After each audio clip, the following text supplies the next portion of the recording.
ஆனா எங்க அம்மா போட வாங்கிட்டு அப்படிலாம் சொல்ல மாட்டாங்க. நீ அங்க இருந்து நீ ஊழியம் செய்யி ஆண்டவருக்கா அங்கேயே மறிச்சிரு அப்படின்னு கூட சொல்லுவாங்க. யார் அம்மா சொல்லுவாங்களா?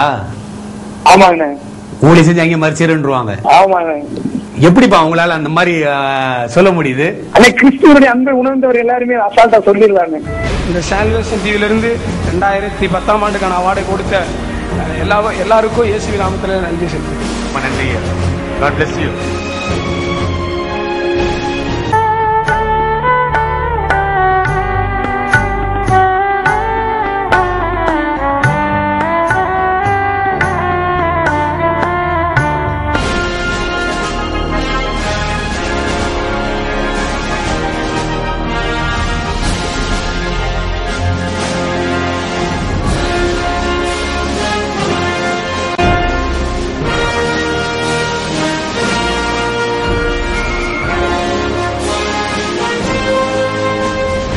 சொன்னது மாதிரி 81ஆம் வருடத்திற்கு முன்னாடி முதல்ல இயேசுநாதருக்குள்ளே வருவேனானே தெரியாது. திராவிட கழகத்தில் இருந்தோம். 28 வருஷத்துக்கு பிறகு தேவன் இப்படி ஒரு விருதை கௌரவப்படுத்தினதற்காக தேவனுக்கு முதல்ல நன்றி. ரெண்டாவது அருமையான சகோதரர்கள் சால்வேஷன் டிவியில் இதை வழங்கியதற்காக ரொம்ப மகிழ்ச்சி.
நான் இந்த விருது குறித்து என்ன சொன்ன போது ஏன் எனக்கு தராங்கன்னு சொல்லி யோசித்தேன். ஏன் சொன்னா இதுக்கு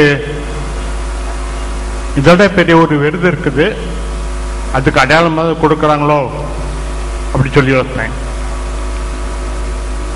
நான் மிக நன்றியுள்ளனா இருக்கிறேன். இன்றைக்கு தமிழ் பேசுகிற வாலிபர்கள், படித்தவர்கள் இந்த ஊழியத்துக்கு வர்றது கிடையாது. பொதுவாக மிஷனரி ஊழியத்துக்கு வர்றது கிடையாது.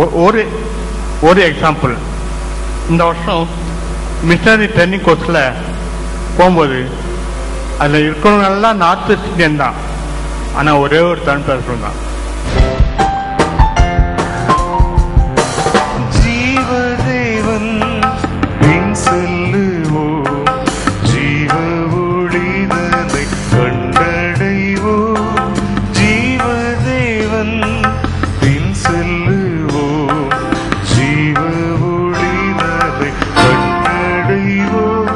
2001ஆம் ஆண்டில் பெரும் சூறாவளி வீசியது. பெற்றோரை காண ஒரிசா மாநிலத்திற்கு கடந்து வந்த அவர்களின் இளைய மகள் மேர்லின் மலேரியா கொசு கடித்து மரணத்தை தழுவினார்.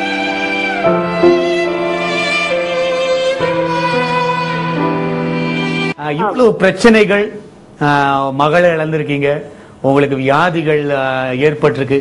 இப்படிலாம் இருக்கும் பொழுது உள்ளத்துல என்னைக்குமே ஏன் ஊழியத்துக்கு வந்தோம், ஊழியத்துக்கு வந்தனாலதான் இப்படி கஷ்டப்படுறோமா, இப்படிப்பட்ட கேள்விகள் உங்கள் மனதில் எழுமினது உண்டா? இல்லைன்னா யாராவது கேட்கும் பொழுது அது ரொம்ப கஷ்டமா இருக்குமா? இதை நீங்க மனம் திறந்து சொல்ல முடியுமா? என் வாழ்க்கையில இதுவரைக்கும் ஏன் என்ன ஆண்டவர் இந்த சூழல் நடந்து நான் கேட்ட நாளே கிடையாது, நினைச்ச நாளே கிடையாது. ஆண்டவருடைய ஆசீர்வாதம் அவ்வளவு. எனக்கு இந்த பரலோகத்துல இடம் வேணும், அந்த ஒன்னே ஒண்ணுதான். இந்த உலகத்துல எத்தனை பாடுபட்டாலும் ஆண்டு கூட இருக்கிறாரு.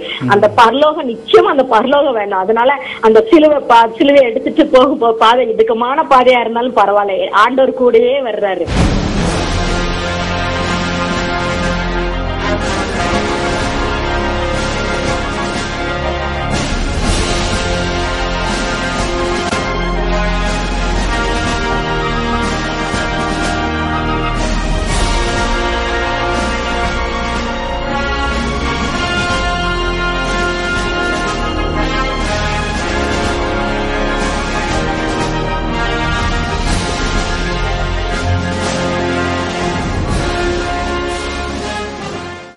ஆண்டவர் இந்த நாள்ல இன்னும் ஒரு உற்சாகத்தை தந்திருக்கிறாரு. நிச்சயமாக ஆண்டவர் என்னுடைய பலகீனத்தை நீக்கணும். மீண்டுமாக ஃபீல்டுக்கு போய் ஒரிசா பகுதியிலே ஆண்டருக்கு சித்தமானால் நான் என்னுடைய இறுதி வரை ஆண்டவருடைய சிலுவையை சுமந்து கொண்டு ஊழியம் செய்யணும் அப்படின்னு சொல்லி என்னுடைய வாஞ்சை. என்ன சொல்றீங்க? ஆமா, இவ்வளவு பெரிய சிலுவை எதுக்கு தூக்குறீங்க?